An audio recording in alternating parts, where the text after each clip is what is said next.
Bueno, vamos a dar por iniciada esta sesión que forma parte de las actividades de la maestría en Administración de Instituciones de Salud. El tema que vamos a tocar trata sobre la regulación jurídica de la negligencia médica en México. Vamos a tocar los aspectos éticos y aspectos legales en el ejercicio de la salud.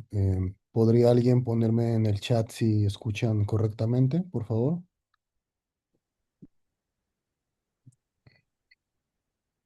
O comentar en su micrófono. Ok, perfecto, perfecto. Entonces, ya, Sexy. Vale, pues es Simón. Pues Simón. Más. ok, bueno, vamos a comenzar.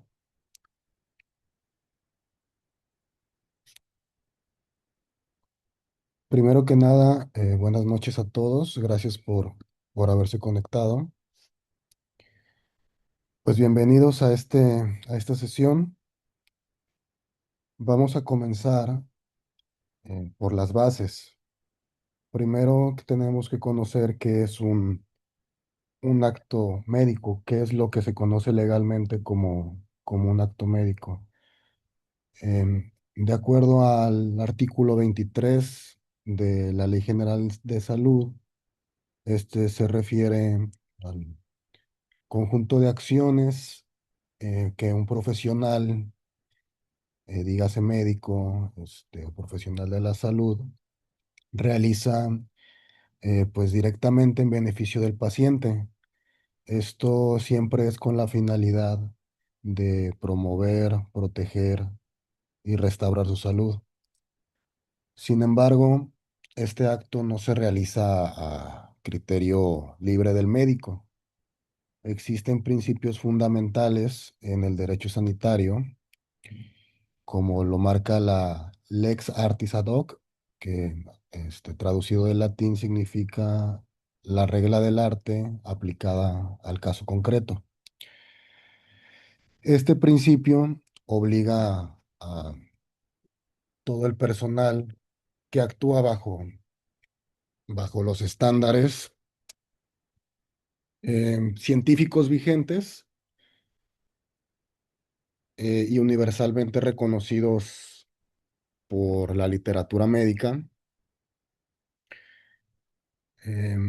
pues aplicar em, todo el conocimiento y a cumplir eh, en pro de que un acto médico sea considerado lícito, y para ello debe cumplir con algunos principios clave, tales como lo es la profesionalidad, la ejecución estandarizada, la finalidad lícita y la licitud, o que se puede traducir al consentimiento explícito del paciente.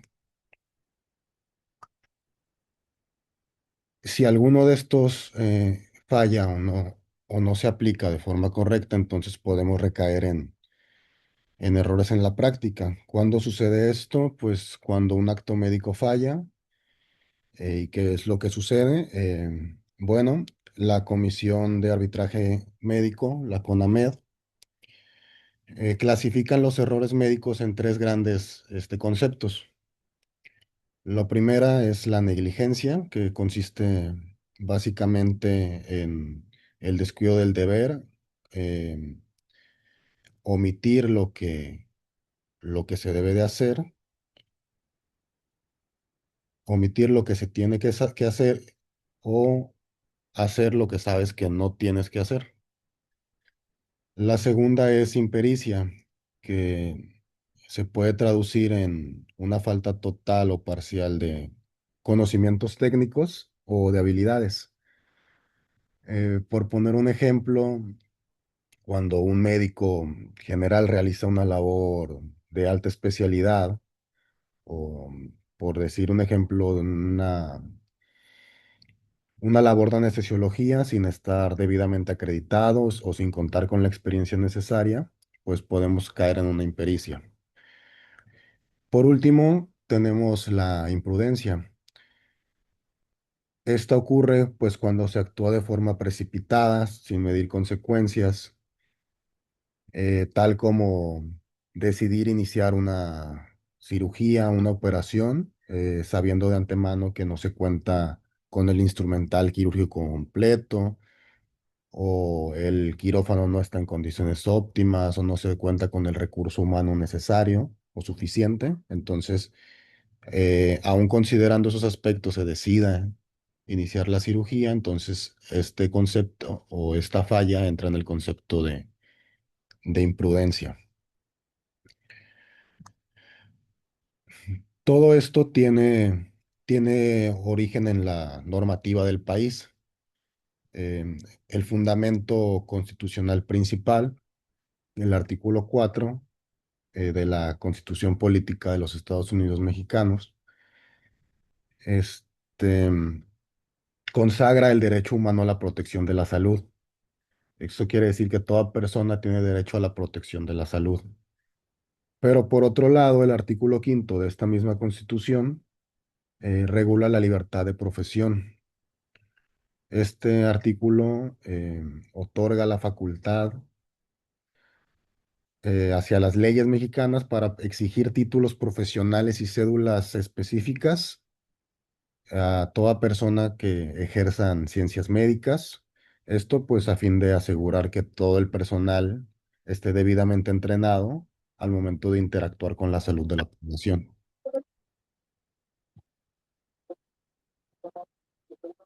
Ahora entraremos en... Nada más dejen silencio por aquí. Listo. Ujú. Ahora entremos a las instituciones. Cuando un paciente o su familiar consideran que existe mala práctica, una de las instancias civiles es la CONAMED, ya la mencionamos hace un momento. Esta, pues, es la Comisión Nacional de Arbitraje Médico. Em, Funciona como un mecanismo alternativo y pacífico para resolver controversias, sin necesidad de llegar de inmediato a un juicio, que derive en asuntos penales. La CONAMED opera a través de dos grandes etapas. La etapa conciliatoria, que es donde se busca un acuerdo amistoso y voluntario entre el médico y el paciente, y la etapa decisoria, que es donde si ambas partes aceptan, se someten a un arbitraje del cual justamente el moderador va a ser la CONAMED, y posterior a ese arbitraje emite un laudo, que es un laudo, pues básicamente es una indemnización. Este laudo va a tener validez y va a ser obligatorio de forma jurídica. Esto a fin de reparar el daño en caso de que se haya encontrado alguna responsabilidad.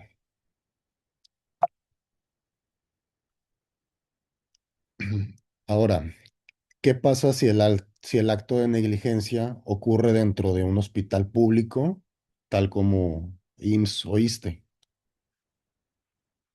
Pues ahí es donde la, interviene la CNDH, la Comisión Nacional de los Derechos Humanos. La diferencia entre CONAMED y la CNDH es que esta última investiga de oficio las quejas por las omisiones, y tras su investigación, la misma CNDH emite recomendaciones públicas, aunque estas no precisamente requieran una vinculación jurídica. No, o sea, que no pueden meter a alguien a la cárcel por motivo de estas denuncias. Más sin embargo, como sabemos que es un organismo de alto peso, pues sí ejercen presión sobre las instituciones que están siendo investigadas. Tanto así que pueden obligar al hospital a reparar el daño que se haya hecho al paciente y sancionar administrativamente al personal implicado, así como modificar los protocolos internos.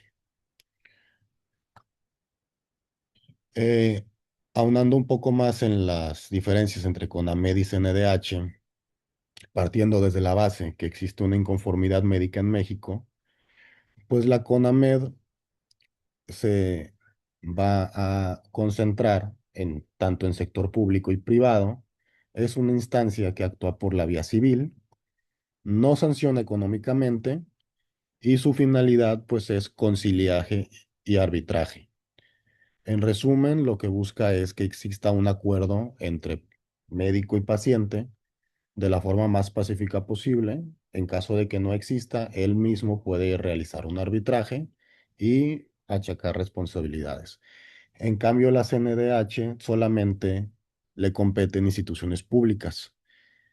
Estas van más hacia el sentido de solventar los derechos humanos. Su forma de actuar es que emite recomendaciones públicas y puede llegar a solicitar la reparación integral del daño, pero solamente a instituciones públicas.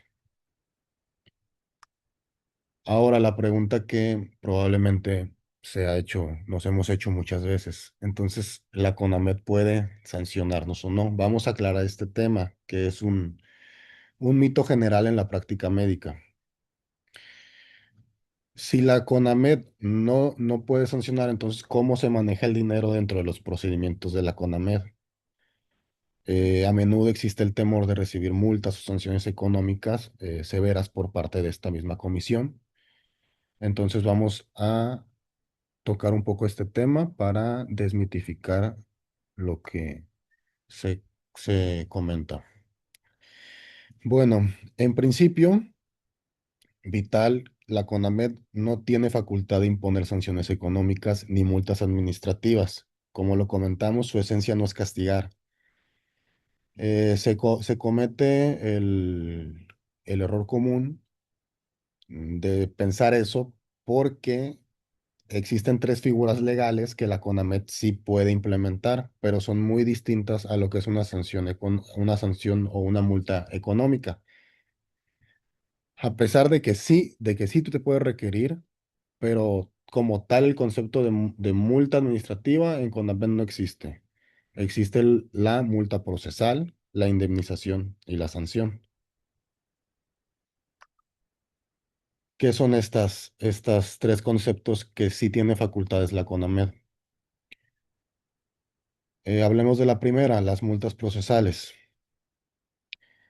Es vital entender que estas no son un castigo por cometer negligencia médica. Estas son llamadas de atención que sí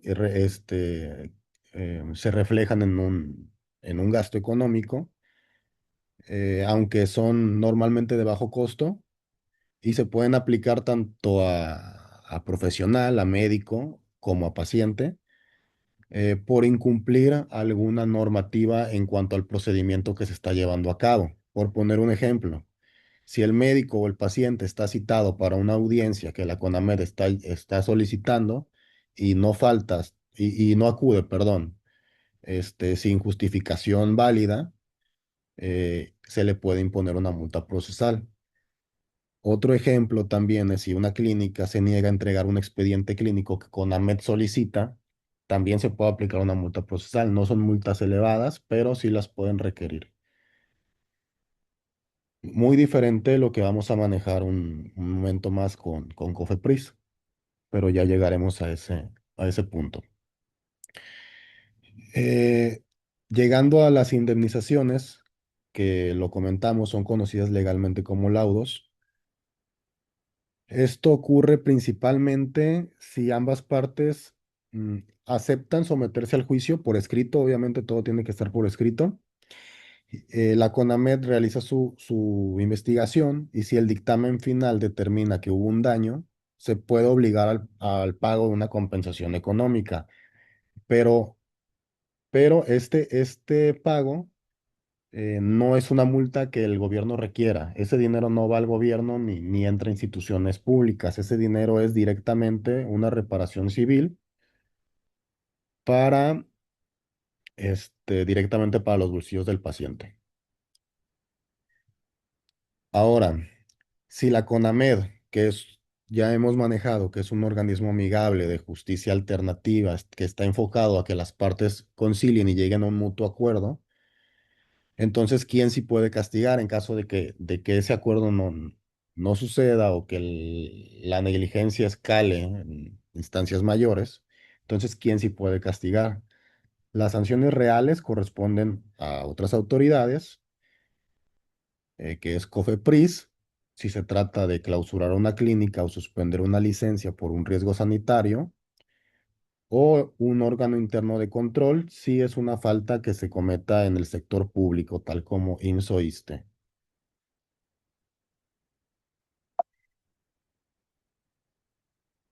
Ok, entrando a esta sección que de suma importancia, en esta sección de COFEPRIS, pues vamos a abordar el procedimiento administrativo de sanciones que tiene la COFEPRIS.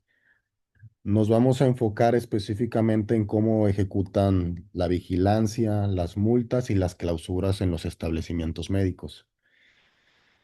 El objetivo de todo esto es entender cómo es el proceso y cómo se llega a las instancias de castigo, así como conocer cómo están diseñadas las etapas secuenciales, eh, que justamente están elaboradas para garantizar seguridad y salubridad para los pacientes, ¿no? Ok, pasemos a revisar cómo opera la COFEPRIS. Todo inicia en una verificación sanitaria. Personal especializado acude a la clínica, ya sea por una visita programada o derivado de una denuncia ciudadana, o en ocasiones se es sabido que la denuncia no es justamente de un paciente, sino de un competidor, que se ha visto en muchas ocasiones, ¿no? En este punto que se da la verificación, se revisa minuciosamente la infraestructura, los permisos y los expedientes clínicos. Un dato que hay que considerar es que si el establecimiento se encuentra cerrado, los verificadores no se retiran así nada más. Su procedimiento es dejar un citatorio formal para el día hábil siguiente. Una vez que se lleva a cabo la verificación, se levanta un acta y a su vez pasaríamos al siguiente paso, que es el dictamen. Em, Aquí la autoridad evalúa el documento, o sea, el acta que los verificadores pues determinaron para conocer con exactitud el nivel de incumplimiento de las normas oficiales mexicanas. Esto sirve de base pues para decidir los pasos legales siguientes. Se continúa en una tercera etapa que es el inicio del procedimiento de sanción.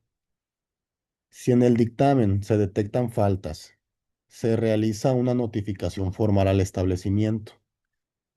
Eh, Aquí sí me gustaría destacar que no se sanciona de inmediato ni de forma definitiva.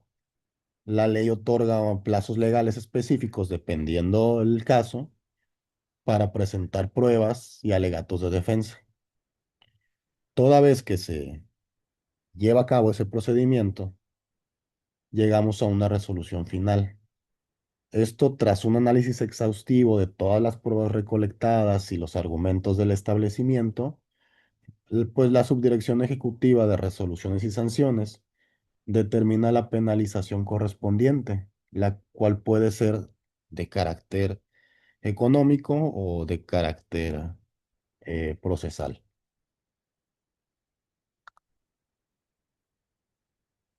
Ahora hablemos de las consecuencias tangibles de las formas de sanción. La legislación faculta a la COFEPRIS para aplicar medidas según la gravedad del riesgo que hayan detectado. La primera es la amonestación con apercibimiento, perdón, que funciona como un llamado de atención oficial para corregir anomalías menores de forma inmediata. Esto para evitar castigos mayores. Aún así, si el riesgo es crítico o existe un desacato, se puede proceder a una clausura, la cual puede ser de forma temporal o definitiva. Y esta misma clausura puede implicar un bloqueo total o parcial del inmueble mediante colocación de sellos de suspensión. Y por último caso, en situaciones de desacato grave, la ley contempla un arresto administrativo de los responsables hasta por 36 horas.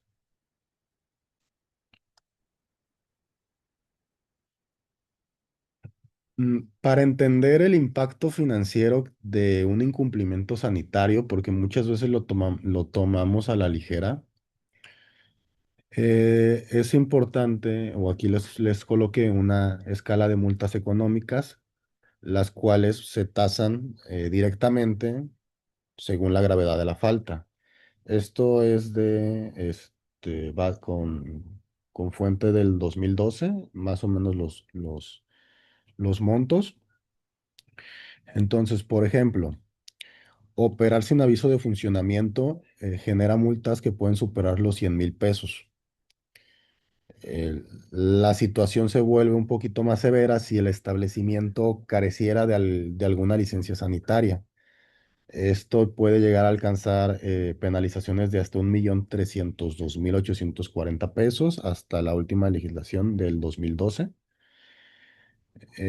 Sin embargo, una de las multas que me pareció importante mencionar porque en su relación de incidencias, o sea, me parece que se comete muchas veces, eh, tienen, son muy recurrentes, vaya, y el monto me parece muy elevado.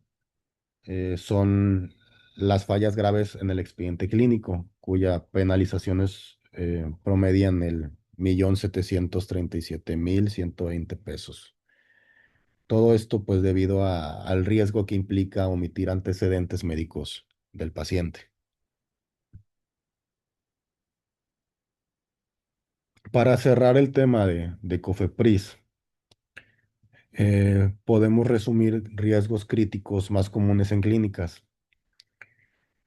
Primero, pues la falta de autorizaciones, es decir, operar en la clandestinidad.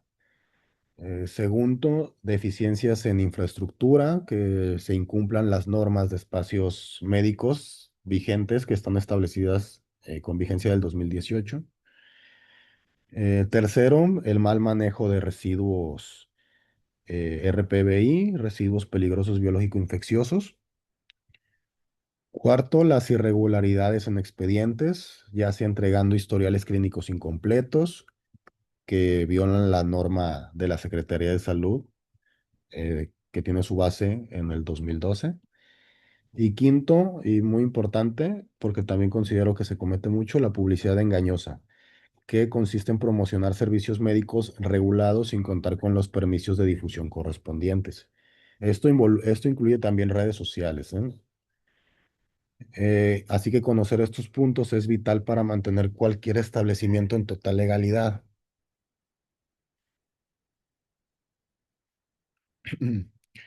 ¿Qué sucede cuando se da por hecho o se da el dictamen de que existe una negligencia? ¿Hasta dónde puede escalar esto? Pues bueno, detrás de la Constitución existen dos leyes federales clave que castigan la negligencia.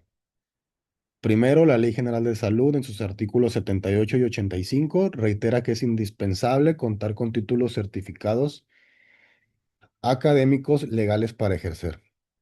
Si estos estatutos se llegasen a violar, el Código Penal entra en acción a través del artículo 228, que establece que los profesionales de la salud y sus auxiliares serán penalmente responsables de los delitos que cometan en su práctica.